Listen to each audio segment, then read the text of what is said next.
गुरुर्ब्रह्मा महेश्वरः गुरुदेव परब्रह्म तस्मै श्री गुरवे नमः। ओम उपविशन्तु।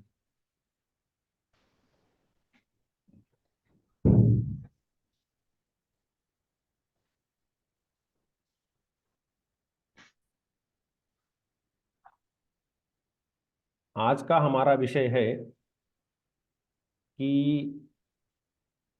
जो लक्षण है, कोई भी लक्षण यदि होता है तो किस परिस्थिति में उसको कहेंगे कि ये लक्षण है या नहीं है। यह हमारा विषय है। अर्थात लक्षण का लक्षण क्या है, ये प्रश्न है। लक्षण का लक्षण क्या है? अच्छी बात है, लक्षण का लक्षण क्या है तो उसका विचार होना ही चाहिए।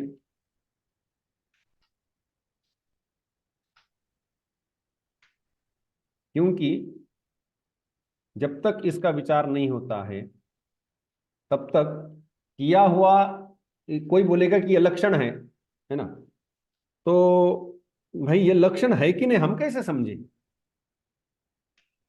जैसे ये पृथ्वी है, ये समझने के लिए बोला कि गंध उसका लक्षण है, लेकिन ये लक्षण है कि नहीं, लक्षण क्या होता है ये तो बताओ पहले। तो ये ऐसा है, कोई भी पदार्थ का परिचय करना है तो उसका लक्षण होना आवश्यक होता है।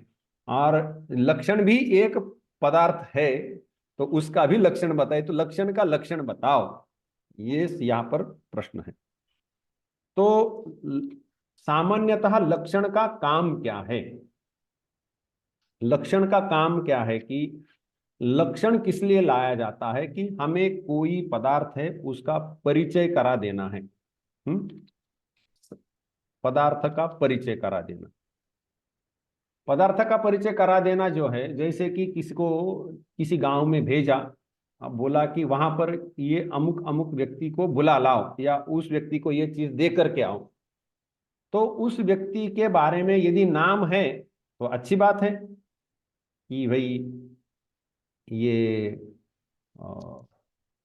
बलराम शर्मा जी कोई है, तो ये बलराम शर्मा जी को जा करके ये दे करके आइए। तो गांव में जाएगा, पूछेगा कि कोई बलराम शर्मा इस गांव में कोई है, तो लोग बता देंगे कि हाँ ये व्यक्ति है, उनको दे के आएगा।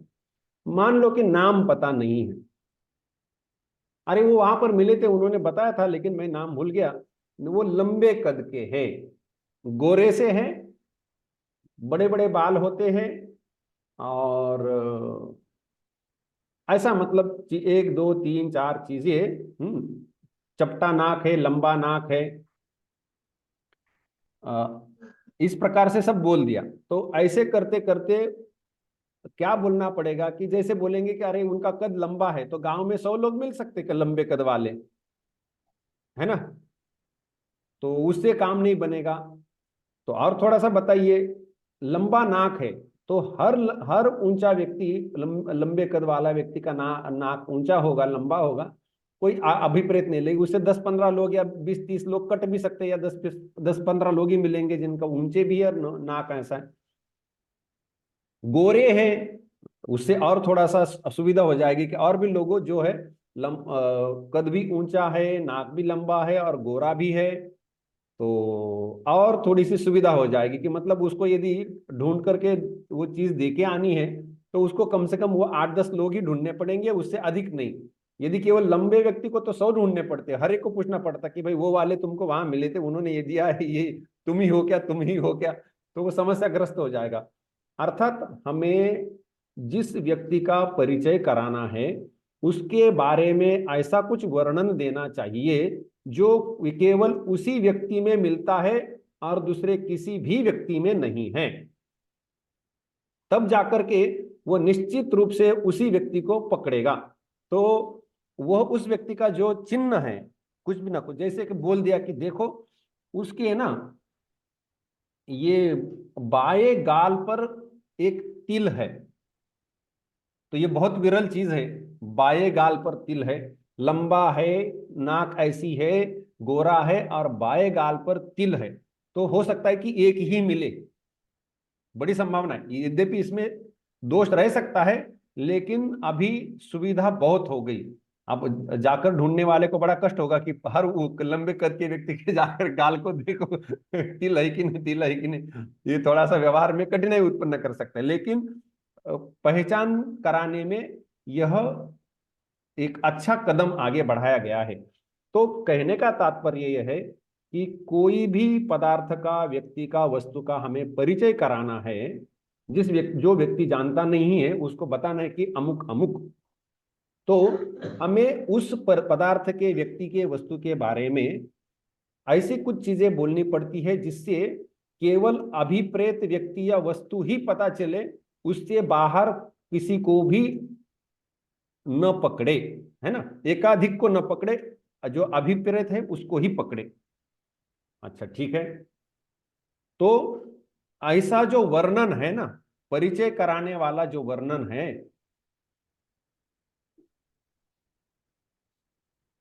तो वह वर्णन या वह चिन्ह या उसके संकेत कहो या लिंग कहो, ये सब ठीक है। ये चिन्ह, लिंग, संकेत आदि ये एक हो सकता है, एकाधिक भी हो सकते हैं। जैसे कि लंबा व्यक्ति है, ऊंचे नाक वाला है, गोरा है, गाल पर तिल है, आदि आदि जो भी कुछ ऐसा जिसने बोला है, तो ये सभी जो एक एक चिन्ह हो या चिन्हों का समुदाय हो, वो सब मिलकर के हमें बताने में मदद करता है। और वो यदि उसमें कोई दोष नहीं आता है, उसमें यदि दोष नहीं आता है, मतलब क्या है कि अभीष्ट व्यक्ति को या वस्तु को ही समझाने में सफल है, बाकी किसी को भी नहीं समझाता है, तो ऐसा जो चिन्ह, संकेत या चिन्हों का समुदाय, संकेतों का, लिंगों का समुदाय, उसको हम कहेंगे लक्षण। लक्षण होने के लिए ये आवश्यकता है। ऐसा वर्णन, वो जो चिन्ह है वो एकाधिक भी हो सकते हैं, चिन्हों का समुदाय भी हो सकता है, और ऐसा जो चिन्हों का समुदाय हो या एक ही चिन्ह हो, तो वह यदि निर्दोष है तो वह लक्षण होता है। अब ये दोष क्या होते हैं ना, निर्दोष होना चाहिए, तो ये दोष रहित चिन्ह या दोष रहित लिंग, इसको हम लक्षण कहेंगे आपाततः, है ना। अब ये दोष रहित मतलब दोष होते क्या है यह जानना आवश्यक है, तब जाकर के हम कह सकते हैं कि हाँ ये दोष इसके अंदर नहीं है, तो ये दोष रहित चिन्ह या ये हो सकता है। तो हमने जैसे चर्चा की कि क्या दोष हो सकता है, कि जैसे किसी ने ये कहना था कि वो वाली जो गाय है वो हमारी गाय है, ऐसा बताना है, गैया गाय जो है वो हमारी गाय है। तो उसका क्या था कि मेरी वाली गाय ऐसी है, वो तुम जाकर के देखो, समझाना था उसको। लेकिन उसने उसने बोला कि कपिला गऊ, है ना, कपिला गऊ बोल दिया। तो कपिल अर्थात थोड़ी सी काले से रंग की गाय है, तो जिसको बताया कि भाई कपिला गऊ, तो वो क्या करेगा, जिस कपिलत्व जिसमें है, क्योंकि लक्षण होना चाहिए तो कपिलत्व लक्षण होगा, है कि ना। अभी अभिप्रेत लक्षण क्या है, कपिलत्व, कपिलत्वम गोहो लक्षणम। तो कपिलत्व वो व्यक्ति जाकर के क्या ढूंढेगा, कपिल रंग किसमें है, कपिल रंग किसमें है, तो उसको दिखाई दिया यहाँ तो 150 गैया है जिसका कपिल रंग है। तो क्या हुआ कि बोलने वाले को जो एक गाय अभिप्रेत थी, वो न हो करके एक से बहुत सारी गैया उसके अंदर आने लगी। तो क्या हुआ कि वो जो कपिलत्व है एक गाय में न रह करके उससे अधिक गैयों में चला गया। तो यह क्या हुआ कि जो अपेक्षित लक्षण था, वो अपेक्षित लक्षण उस गाय को व्याप्त करता है, ठीक है, लेकिन वो बाहर भी मिलता है, तो बाहर व्याप्त करता है तो वह अतिव्याप्त हो जाता है, बाहर मिलता है तो वह अतिव्याप्त होता है। ऐसा लक्षण जो अतिव्याप्त होता है, बाहर भी मिलता है, अतिरिक्तों में भी मिलता है, उसका दोष होगा अतिव्याप्ति। अतिव्याप्ति दोष होता है लक्षण का। तो यह एक दोष है कि जो अभिप्रेत वस्तु को, पदार्थ को समझाना है, उससे अतिरिक्त पदार्थों पर लक्षण का मिलना, यह अतिव्याप्ति है। तो यह दोष हटाना पड़ेगा। तो इसके लिए दोष हटाना है, मतलब क्या करेंगे? अतिव्याप्ति दोष है। दोष किसमें है? लक्षण में है। जिस व्यक्ति ने लक्षण किया, अभी उसको लक्षण नहीं कह सकते अभी भी, लेकिन अभिप्रेत है क्योंकि उसकी परीक्षा होनी। तो जैसे कि अतिव्याप्ति दोष हटाना है, और वो दोष किसमें आया है? लक्षण में आया है। और लक्षण क्या है? कपिलत्व। लक्षण कपिलत्व है। तो कपिलत्व में दोष आया है, तो दोष हटाने के लिए हमें क्या करना पड़ेगा? जो बाकी गैया उनको क्या मार दे या उनको सफेद कर दे? कपिलत्व में लक्षण हटा दे। कपिलत्व कपिलत्व दोष का संशोधन करना है तो क्या उन बाकी गैयों का हटा दे या फिर संशोधन क्या करना है? जैसे किसी ने बोला कि वो गाय कौन सी होती है?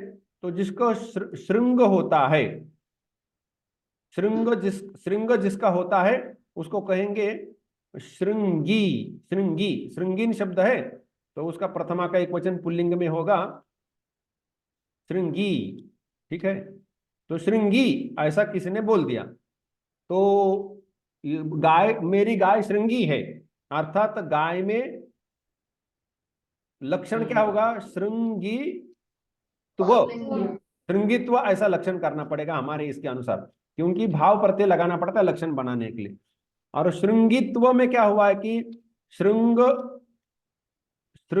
जिसका है उसको वो बनाया श्रृंगी, और उसको भी एक भाव प्रत्यय लगा दिया, तो हमें मिला श्रृंगित्व।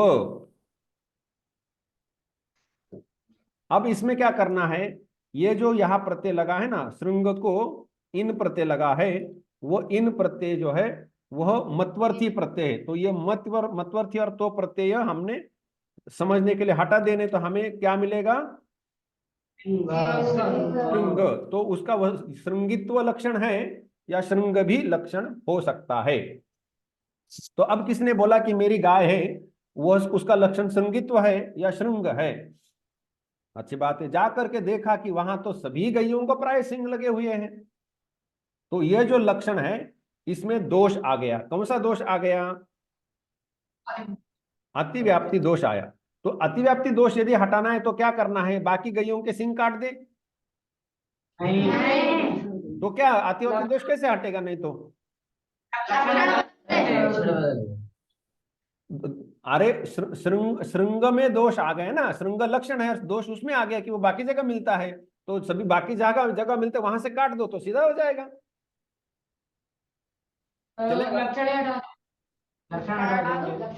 हाँ, उसमें दोष, उस श्रृंग को नहीं काटना है, श्रृंग को जो लक्षण बनाया है इस लक्षण में परिवर्तन करना है। श्रृंग मात्र लक्षण मत रखो और कुछ परिवर्तन करो। लक्षण में दोष आया है, श्रृंग में दोष नहीं आया है।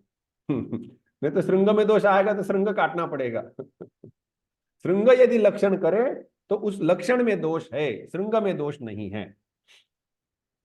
ठीक है, तो अब उसको हटाने के लिए क्या करना है? तो उसने बोला कि देखो, जिसको बताया था चैत्र ने मैत्र को बोल दिया मेरी गाय लेके आओ, उसका कौन सी तुम्हारी गाय बताओ? तो चैत्र ने बोला अरे वो जो जिसको श्रृंग है ना, श्रृंगी मेरी गाय है, श्रृंगी गाय है। मैत्र गया, बड़े दूर तक गया, उसने देखा कि वहां तो इतनी गैया है, कौन सी लेके आए? तो मैत्र वापस लौट के आए, चैत्र पर चिल्ला अरे कैसे हो तुम, कुछ भी बोलते हो, जरा सुधार के बोलो, मुझे जाना आना पड़ता है, जरा ठीक से बताओ नहीं तो तुम्हारा काम नहीं होगा। तो चैत्र बोलता है कि देखो मेरी जो गाय है वो श्रृंगी भी है और कपिला भी है, ये ठीक है। लेकिन मैत्र को स्मरण आया कि देखो भैया जरा ठीक से बात किया करो, मुझे क्यों सता रहे हो, क्यों क्या हुआ? बोले कि वहां पर श्रृंग वाली तो सभी गैया श्रृंग वाली, एक भी गाय नहीं मिली जिसको श्रृंग नहीं है, लेकिन कपिला भी बहुत सारी गैया थी, मान लिया कि 10-20%, लेकिन उतनी तो थी, और तुम्हारी एक ही गाय लानी है, तो श्रृंगी और कपिला कहने से काम नहीं हो रहा है, और कुछ सुधार करो, ये इसमें भी दोष है, इसमें भी दोष होगा, तो इसमें भी दोष होगा तो और सुधार करें। अब चैत्र को चिंता होगी कि इसको समझाना तो है, नहीं तो काम नहीं होगा, इसको बढ़िया से ऐसा समझाए कि क्या कर सकते हैं हम। तो इसको अभी कुछ ना कुछ उपाय योजना करनी पड़ेगी। तो ये जो ऐसा लक्षण करता है चैत्र, तो उसको क्या समस्या होगी कि वह अतिव्याप्त होगा, अतिव्याप्ति दोष होगा। लेकिन ये पहले लक्षण में केवल ऐसा नहीं था कि वो अन्य अन्य गायों में सिंह मिलता है, वो भैंसों में भी मिल रहा था, बैलों में मिल रहा था, और भी भेड़ बकरे कितने सारे होते जिनमें सिंह होते ही है। तो बहुत बड़ा अतिव्याप्ति दोष हो रहा था। कपिला कहने से भैंसे भी काली होती सिंह होता है, तो वो भैंस को लेके आएगा, तो वो भी समस्या है जी। तो मतलब क्या है कि इतना भी सरल नहीं है ना। तो व्यवस्था करनी पड़ेगी। तो व्यवस्था करते करते उसको ऐसा कुछ बोलना पड़ेगा कि भाई इसमें दोष नहीं है।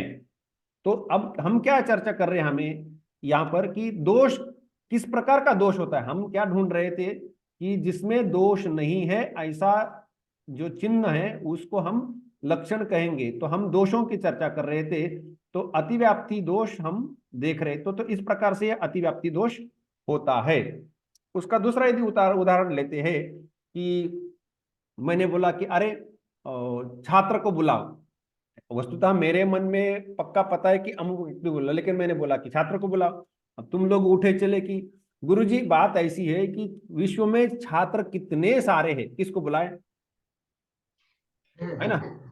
तो समस्या हो जाएगी। फिर मैंने बोला अरे तुम भी कैसे ना समझ हो, विश्व के सभी छात्रों को मैं थोड़ी ना बोलने वाला हूँ। छात्रों को बुलाओ मतलब हमारे विद्यालय का जो छात्र है उसी को बुलाओ। तो ठीक है ठीक है, मतलब मैंने बोलना है कि हमारे विद्यालय के जो छात्र है उन्हीं को बुलाओ। तो इससे क्या हुआ कि मेरा जो कहना था वो पूरे विश्व के जितने छात्र है उन सबको बुलाने का प्रसंग उपस्थित हुआ था। अतिव्याप्त हो रहा था, मैंने जो बोला वो लक्षण। तो छात्रत्व तो सब में है, तो उस अतिव्याप्त हो रहा था। तो अब क्या करना पड़ेगा कि हमारे विद्यालय के छात्र, ऐसा कहने से बाकी के सभी छात्र कट गए, लेकिन हमारे विद्यालय के, तो क्या विद्यालय के सभी छात्रों को बुलाए, लेकिन मुझे तो सभी छात्र अभिप्रेत नहीं है। तो भी अभी भी दोष है, मेरे वाक्य में अभी भी दोष है। तो मुझे और सुधारना करी। अरे वो 8वीं कक्षा का जो छात्र है ना उसको बुलाओ। 8वीं कक्षा का, 8वीं कक्षा में 9 छात्र गुरुजी, 10 छात्र गुरुजी, किसको बुलाए। अर्थात मेरा कहने का तात्पर्य है कि मेरा जो वाक्य प्रयोग है वह कहीं ना कहीं उसमें दोष है, दोष दिखाई देता है। और वो जो दोष है वह अभी अतिव्याप्ति दोष है। यदि अब ठीक है, ये अतिव्याप्ति दोष समझ में आ गया। मैंने बोला कि अच्छा अरे हमारे विद्यालय का जो 5वीं का छात्र है उसको बुला दो। तो समस्या हो जाएगी। क्या समस्या होगी, गुरुजी ऐसा है कि हमारे यहाँ 5वीं कक्षा ही नहीं है, छात्र ही नहीं यहाँ पर। तो 5वीं कक्षा का छात्र जो लक्षण मैं यदि करता हूं तो वह कहीं पर भी मिलने वाला नहीं हमारे विद्यालय के अंदर। तो ऐसा जो लक्षण होगा जो एक भी छात्र पर नहीं मिलता है, तो ऐसे लक्षण का जो दोष होगा वह क्या होगा, असंभव। एक पर भी नहीं मिलता है तो उसका दोष होगा असंभव। ठीक है। तो ऐसा लक्षण जो इस प्रकार से होता है, जो जो अभिप्रेत है उसमें से एक पर भी नहीं मिल रहा है ना। तो वो होगा जैसे मनुष्य क्या होता है जिसको सिंग होता है। मनुष्य क्या होता है जिसको सिंग होता है। तो इस लक्षण का क्या दोष होगा, हाँ असंभव दोष होगा। अच्छा ठीक है। एक एक व्यक्ति था, उसको गाय क्या होती बिल्कुल पता नहीं था। तो उसको बताने के लिए उसने चैत्र को पूछा, अरे गाय क्या होती, बहुत सुना है। चैत्र बोलता है कि गाय होती है जिसको 2 पैर होते हैं। चैत्र बड़ा चतुर है, चैत्र चतुर व्यक्ति है। चैत्र ने बोला कि जिसके 2 पैर होते हैं। अब ये जो व्यक्ति है वो सोच रहा है कि 2 पैर किसके होते हैं। तो 2 पैर तो मनुष्य के होते हैं, तो मनुष्य गाय है। नहीं, लेकिन क्या गाय जो अभिप्रेत गाय उसमें 2 पैर नहीं होते क्या, बताओ। जो जो अभिप्रेत गाय है उसमें 2 पैर नहीं होते। होते हैं। होते हैं। अरे 4 पैर होते तो 2 तो होते ही है ना। 2 पैर होते हैं कहने से ये तो नहीं बोला ना कि 2 से अधिक नहीं होते हैं, लेकिन 2 होते हैं इतना है। तो मैंने बोला ना चैत्र थोड़ा चतुर है, उसने सावधानी से शब्द प्रयोग किया है तो इसलिए। लेकिन वो थोड़ा सा चतुर है, मतलब मजा करना चाहता है। उसने बोला कि जिसके 2 पैर होते। अब वो जो नया व्यक्ति है वो चिल्लाने लगा, अरे तुम कैसे व्यक्ति हो गया, ऐसा वैसा, ये तो मनुष्य को 2 पैर होते हैं, गाय को थोड़े 2 पैर होते। चैत्र बोलता है देखो, गाय को 4 पैर होते हैं तो चार चार होते हैं, तो 2 तो होते ही है, इसमें क्या समस्या हो रही तुम्हें तो 2 पैर होते हैं। ठीक है ठीक है। फिर बोल, अरे लक्षण सुधार दो। तो बोला कि अरे जिसको 3 पैर होते हैं तो भी देखो अब क्या हुआ कि जो मनुष्य 2 पैर वाले मनुष्य है ना वो कट गए यहां से, अभी उस पर नहीं जाएगा। लेकिन 3 पैर कहने से गैया कट नहीं गई है अभी भी। गैया अभी भी, क्योंकि गाय को 3 पैर होते ही है। तो लेकिन जो उसको जो कहना है कि 3 पैर, तो वो अब जो नया है वो सावधान हो गया, उसको पता चला कि चैत्र जहां मेरे साथ मजाक कर रहा है।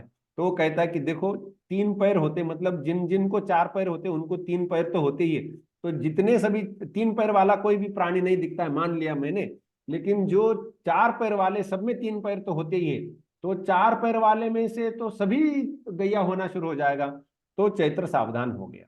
बोले अभी इसने पकड़ना शुरू कर दिया है ना। कब पकड़ना शुरू कर दिया, तो वो बोला कि अरे ऐसा है देखो, मैं जरा बात बदल देता हूं कि जिसको 4 पैर होते हैं, है ना, 4 पैर है, जिसको श्रृंग अर्थात सिंह होता है। लेकिन इससे भी तो गाय भैंसे भेड़ बकरे तो बहुत सारे इसके अंदर आ रहे हैं। जो कपिला होती है, ऐसा भी बोलना शुरू कर दिया। अरे क्या हो रहा है ना, क्या हो रहा है। इसमें क्या होगा कि इसमें एक समस्या हो रही है अभी, कि उसने बोला कि 4 पैर वाले सिंग वाले कपिला ऐसी गाय होती है, कोई भी गाय ऐसी होती है। तो इसमें एक समस्या होने लगी कि जो गाय, गाय को 4 पैर होते ठीक है, मान लिया अपघात से नहीं होगा पैर तो वो अपघात का छोड़ दो, लेकिन संभवतः निसर्गतः 4 पैर होने हैं। कभी कभी वो 5वां पैर गले में लटका होता है कुछ गैयों के, लेकिन वो 4 तो होते ही उसके बावजूद भी। सिंह होते ही है निसर्गतः, कभी कभी अपघात के कारण किसी कारण से सिंह नहीं होता तो वो दोष अलग है, उसको चिंता नहीं करनी। कपिला बोला है। तो इससे क्या हुआ कि भाई सभी गैया क्या काली होती है? तो सभी गैया काली नहीं होती है। लेकिन हाँ कुछ कुछ गैया काली होती है, 4 पैर वाली श्रृंग श्रृंग वाली और काली होती है। तो कुछ गैया बाहर रह गई। चैत्र का क्या काम था, उस व्यक्ति को यह समझाना थी गाय क्या होती है, मेरी गाय या तेरी गाय नहीं, कोई भी गाय होती कैसी। तो कपिला बोलने से क्या समस्या हुई कि कुछ कुछ गैया है वह प्रकरण के बाहर चली गई। अब इससे क्या हुआ कि यह जो लक्षण है, वो केवल कपिला बोलो या 4 पैर वाली श्रृंग वाली कपिला बोलो, ऐसा कुछ जो भी लक्षण किया है, उससे क्या होगा कि कुछ गैया बाहर छूट गई। अब कुछ गैया बाहर छूट जाने से क्या हुआ कि ये लक्षण जो है उसने सभी गैयों पर रहना था, लेकिन उसमें से एक अंश पर वो है नहीं, एक अंश पर है। कुछ गैयों पर ये लक्षण मिलता है, बहुत सारे गैयों पर ये लक्षण मिलता नहीं है। तो ये जो लक्षण है यह कुछ अंश में अव्याप्त मिलता है। क्या मिलता है? अव्याप्त मिलता है। तो कुछ प्रदेश में रहता है और कुछ प्रदेश में नहीं रहता है। जो हमें अभिप्रेत है उस अभिप्रेत के कुछ में रहता है और कुछ में नहीं रहता है, तो उसका जो दोष होगा वह अव्याप्ति दोष होगा। तो ये अव्याप्ति एक दोष है। यह भी एक दोष है कि यह लक्षण जो अभिप्रेत वस्तुएं चीजें प्राणी व्यक्ति समझाने हैं, उनमें से कुछ में है और कुछ में नहीं है। ठीक है। तो ये यहां पर समस्या उपस्थित हुई, अव्याप्ति दोष है। तो अब तक कितने हमने दोष देखे? 3 दोष देखे। अव्याप्ति, अतिव्याप्ति और असंभव, ऐसे 3 दोष है या 3 दूषण है, दूषण त्रय। ये तीनों में से एक भी दोष जिसमें नहीं है, वह होगा इन दोषों से रहित। ठीक है। अतिव्याप्ति, अव्याप्ति, अतिव्याप्ति, असंभव, दूषण त्रय रहितः, ऐसा जो धर्म होगा, धर्म अर्थात उसमें रहने वाला कोई चिन्ह होगा, वह असाधारण होगा। वो कैसा धर्म होगा? वह असाधारण होगा। असाधारणो धर्म कहते कहने से भी चलेगा, असाधारण धर्म होगा। साधारण मतलब क्या है कि एकाधिकों में रहता है, अभिप्रेत में, और जो अभिप्रेत नहीं उसमें भी रहता है, वो साधारण होता है। और असाधारण कहने से वो हर स्थान पर नहीं मिलने वाला है, कुछ कुछ स्थान पर भी मिलेगा। और किस पर मिलता है यहाँ असाधारण कहने से?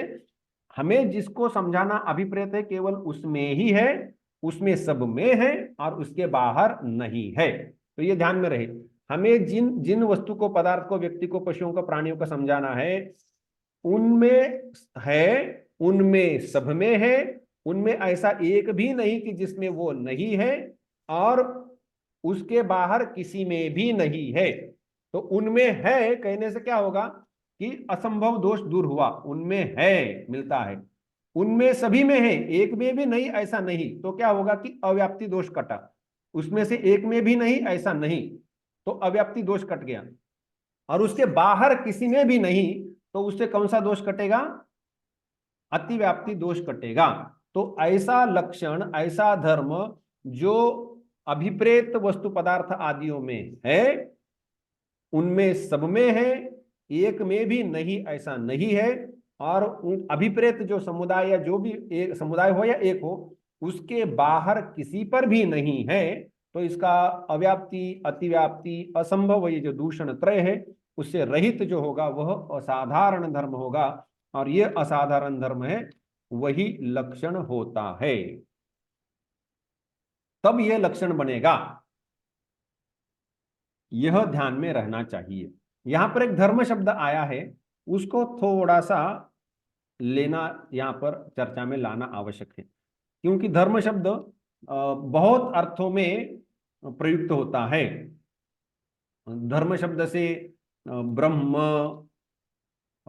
कर्म, पुण्य,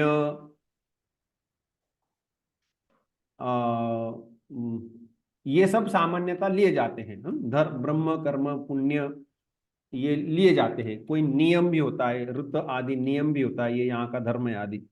ऐसे सब अर्थों में धर्म शब्द चलता है। लेकिन यहाँ पर धर्म शब्द जब हम दर्शन में ऐसे स्थानों पर व्यवहार करते हैं, तो वह उसको क्या कहते हैं हम, कि उसको ऐसा समझना चाहिए कि जब कोई पदार्थ किस पर किसी पर रहता है, कोई भी पदार्थ किसी पर रहता है,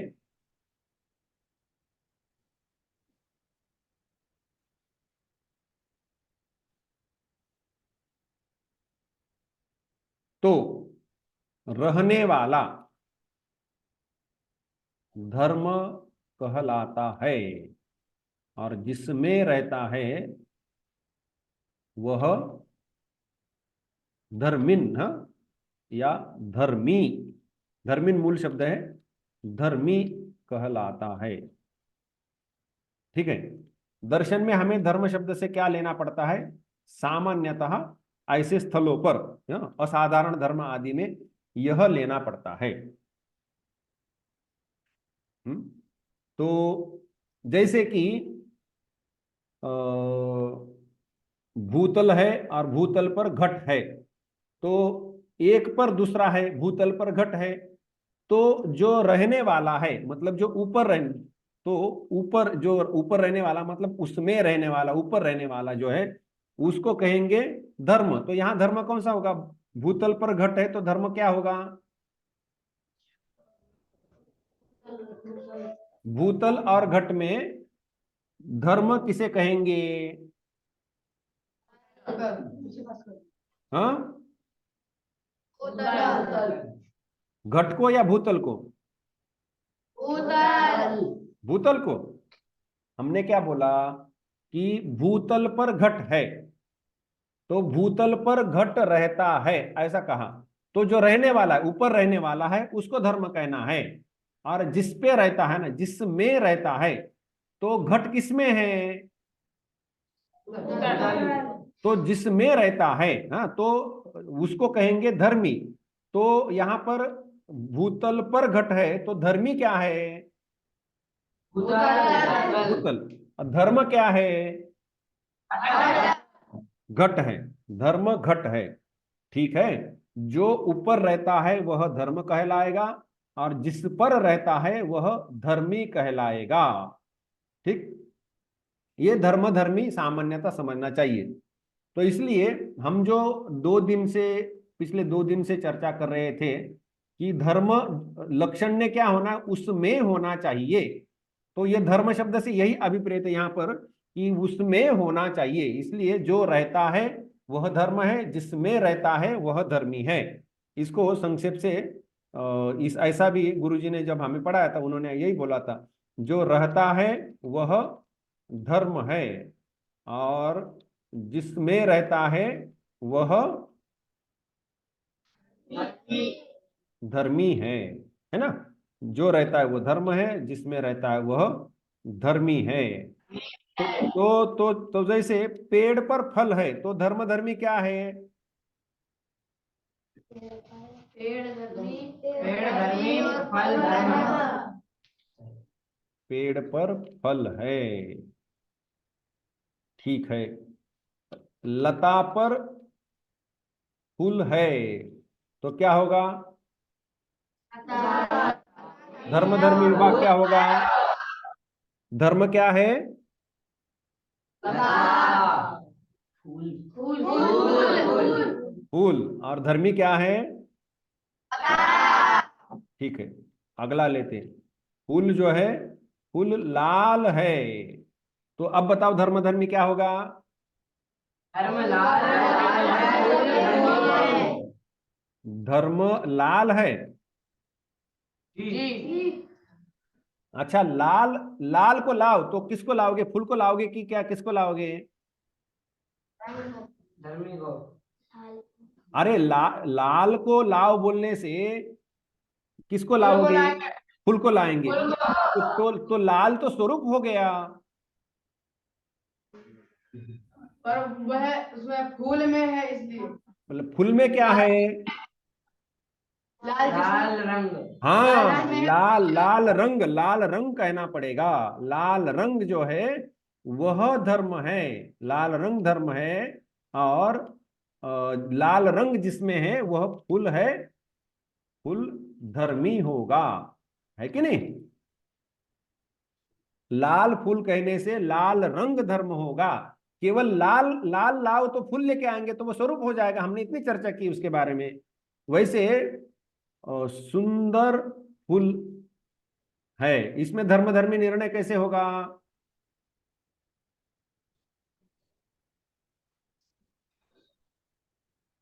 इसमें धर्म धर्मी निर्णय बताओ, क्या धर्म क्या है? सुंदर। क्या सुंदर धर्म है? सुंदर, सुंदर को लाओ तो किसको लाओगे? फूल को लाओगे कि फूल में जो है उसको लाओगे? सुंदर जो है। फूल को ले। देखो, धर्म को उसमें होना है। जैसे उदाहरण लेते हैं कि वो वाला जो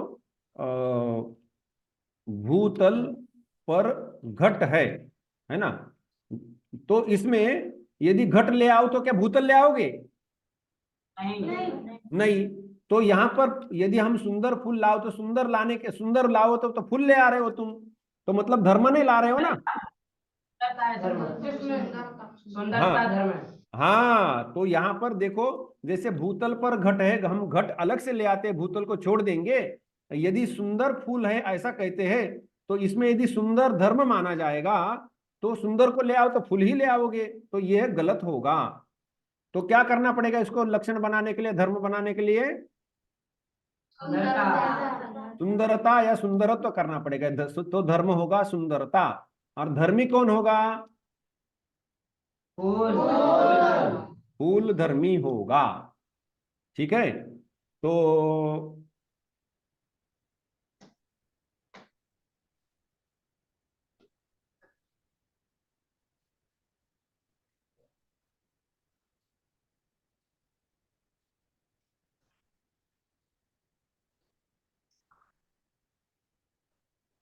इस प्रश्न का उत्तर क्या होगा?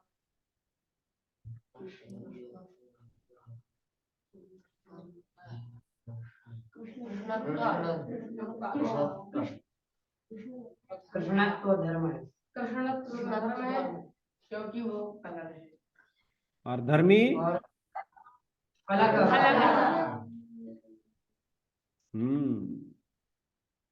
ध्यान रहे।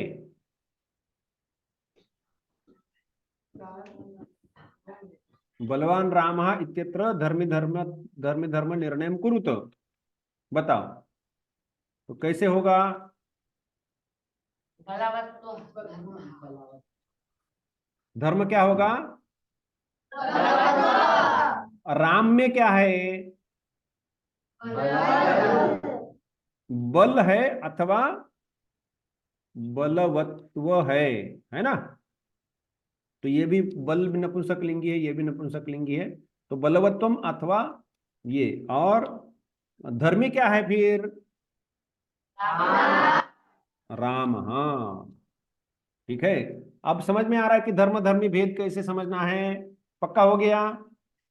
तो हमें हमें हमें दो प्रकार के वाक्य हमारे सामने आ सकते हैं कि सुंदरः रामः, तो इधर धर्म धर्मी निर्णय करना है, और बलवान रामः तो भी धर्म धर्मी निर्णय करना है। दोनों वाक्य में थोड़ा सा अंतर है। यहां समझ में आता है कि राम में बल है, और तो यहां क्या समझ में आता है? राम में क्या है? राम में सुंदरता है, सुंदरत्व है। तो इधर जैसे बल राम में है, तो यह सुंदरता राम में है, तो सुंदरता होगा धर्म, बल होगा धर्म। तो इसका सरल उपाय है, आंख बंद करके कर सकते हो कि भाई सुंदर, जो सुंदर शब्द है उसको एक तो लगा दो, तो ये होगा धर्म। बिल्कुल इसी प्रकार से नीचे भी बलवान है, तो उसको एक तो लगा दो, तो यह होगा धर्म। तो इतना सोचने का क्या है? उदाहरण मिला कि वो विशेषण बोधक जो पद होता है ऐसा वाला, उसको एक भाव प्रत्यय लगा दो, इसको भी भाव प्रत्यय लगा दो, तो धर्म मिल जाएगा। और धर्मी तो वहां लिखा ही है। तो रामः होगा धर्मी। ये तो बड़े सरलता से निकल आएगा, इसमें इतना सोचने का क्या है। तो ये इस प्रकार से। अच्छा थोड़ा सा और लेते हैं। दंडी रामः, इसमें बताओ तो धर्म धर्मी क्या है? धर्म क्या क्या धर्म है? जो शब्द मिल रहा है उसको तो लगा दो। हाँ, तो वो दंडित्व ह्रस्व हो जाएगा क्योंकि मूल शब्द दंडिन है, तो दंडित्व मिलेगा धर्म। और धर्म तो स्पष्ट, धर्मी स्पष्ट ही है। अच्छा ऐसा यदि वाक्य है सबलः रामः, तो क्या करोगे? सबलत्व, सबलत्वम धर्मः। सबल मतलब क्या है? जिसमें बल है वह, है ना? बल सहित अब बताओ।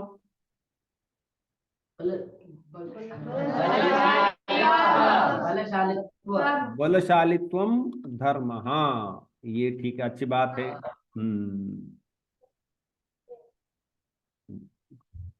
बल दंडी ले लिया, बलशाली ले लिया, ये भी सदंडा सबला ले लिया। तो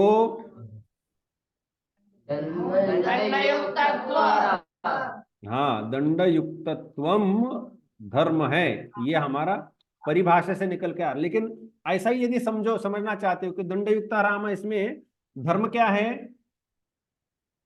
दंड दंड। हाँ उसमें राम में क्या है? दंड है ना? तो वह और भी एक होता है दंडयुतः, ऐसा भी होता है दंडयुतः राम। हाँ तो बात एक ही है, मैं इसके द्वारा अलग अलग प्रकार के वाक्य रचना, शब्द रचना सामने आती है। कभी ये वाली, कभी ये वाली, कभी ये वाली, कभी ऐसी भी हो सकती है। तो बलशाली हो सकता है, दंडयुक्तः हो सकता है, या फिर दंडयुतः भी हो सकता है। ऐसे कितने भी प्रकार आए तो हमें ये तो समझ में आ जाएगा कि इसमें धर्म क्या है और धर्मी क्या है। ये वाक्य रचना के, शब्द रचना के अलग अलग प्रकार मात्र है, लेकिन हमें इसके अंदर जाकर के देखने का सामर्थ्य इससे आ जाता है। ये कहना क्या चाहते हैं, है ना? ठीक है, तो हमने क्या देखा कि ऐसा धर्म जो असाधारण है वह लक्षण होता है। तो इसमें हम जो चर्चा कर रहे थे कि अव्याप्ति, अतिव्याप्ति, असंभव रूप, असंभव, यहाँ पर और एक उधर शब्द लिखा है उन्होंने, असंभव रूप दूषण त्रय रहिता असाधारणो धर्म लक्षणम। तो ये हमारे आज के चर्चा का सार है, ये हमें समझना था कि इसको लक्षण कहते हैं और ये अतिव्याप्ति, अव्याप्ति आदि दोष उसके होते रहते हैं। और मुझे लगता है इसके बारे में हमारी टिप्पणी भी है, तर्क संग्रह की जो नोट्स है उसके अंदर मुझे लगता है कि आप लोगों को जो ये दिया है उसमें है कि नहीं, नोट्स में लिखा है कि नहीं, ये रहा वो। देख रहे हैं। मुद्रण करके सब दिया हुआ है ये मेरे ख्याल से।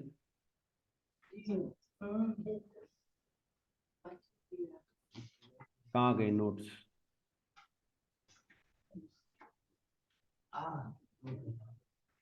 न्याय इंट्रो है, वो वाली नोट कहाँ गई?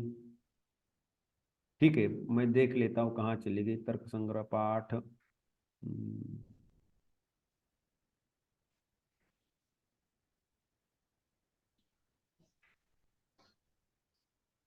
तो यहाँ पर जो मैं ये हमने जो अभी आलोचना की है उसमें देखना कि यह जो है यह कोई तर्क संग्रह मूल में लिखा नहीं है। हाँ,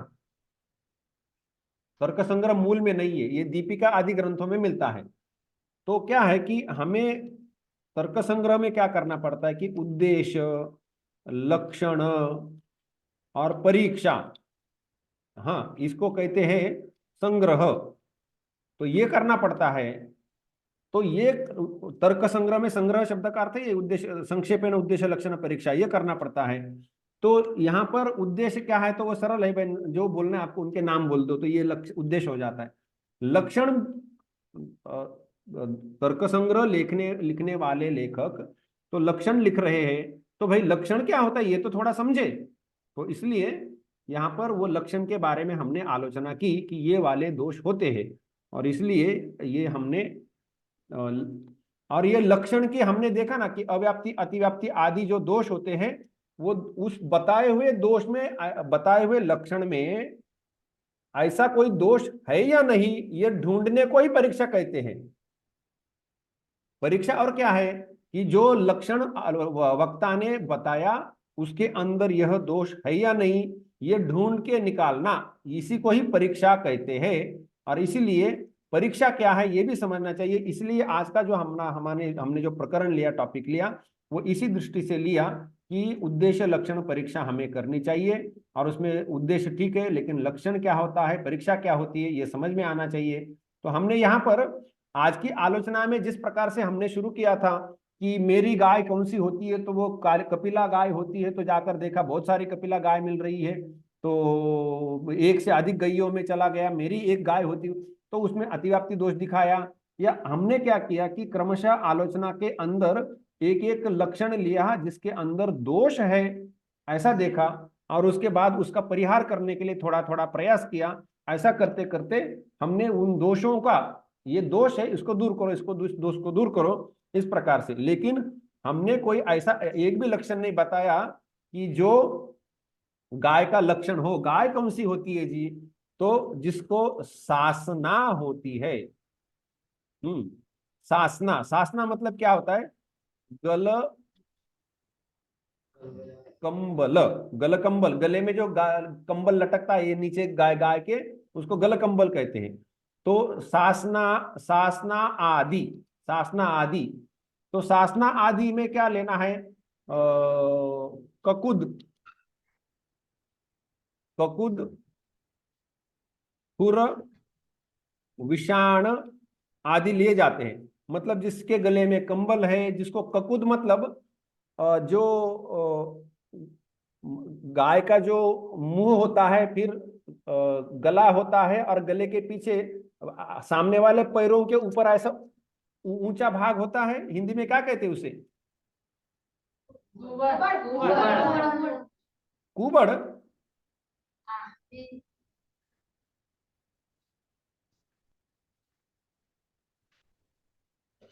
मोर या मोर जैसे हो गई है।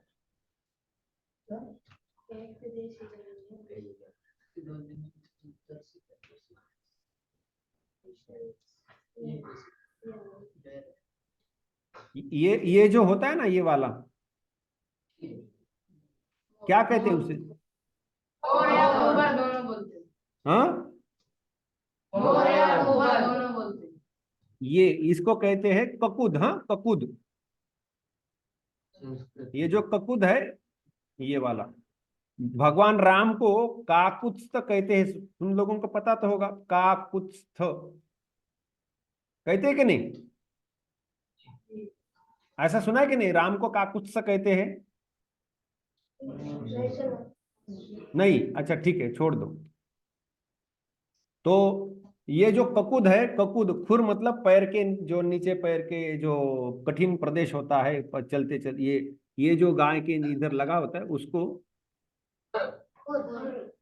खुर। हाँ, तो ये वाला खुर होता है, ये सब। खैर ठीक है। तो ये सासना मतलब गले के नीचे कंबल जो है, ये जो गल कंबल जो है, ये वाला, ये गल कंबल, तो उसको सासना कहते हैं। तो ये यहाँ पर और थोड़ा स्पष्ट जिस गाय का दिखाई देता हो। हाँ, ये गाय नहीं, ये तो बैल है, लेकिन ठीक है, ये जो गल कंबल है, ये गल कंबल कहा जाता है। नीचे पैर के नीचे कठिन प्रदेश जो है वो खुर होते हैं। यह ककुद होता है। विषाण, इसको अभी विषाण नहीं आए हैं, इसको विषाण है, एक सिंह आए हैं। तो ये सब कुल मिलाकर के इस प्रकार से यह आलोचना है। सासना गल कंबल को शासनादि मत्वम, यह दर्शन में क्या बोल देते हैं? शासनादि मत्वम गोर लक्षणम।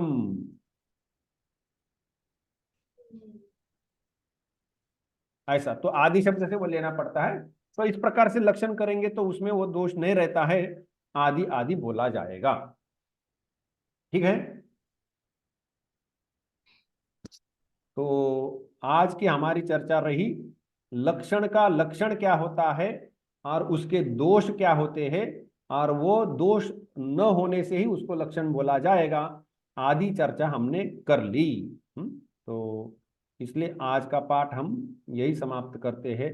निधाय हृदि विश्वेशम विधाय गुरुवंदनम बालानां सुखबोधाय तर्क संग्रह।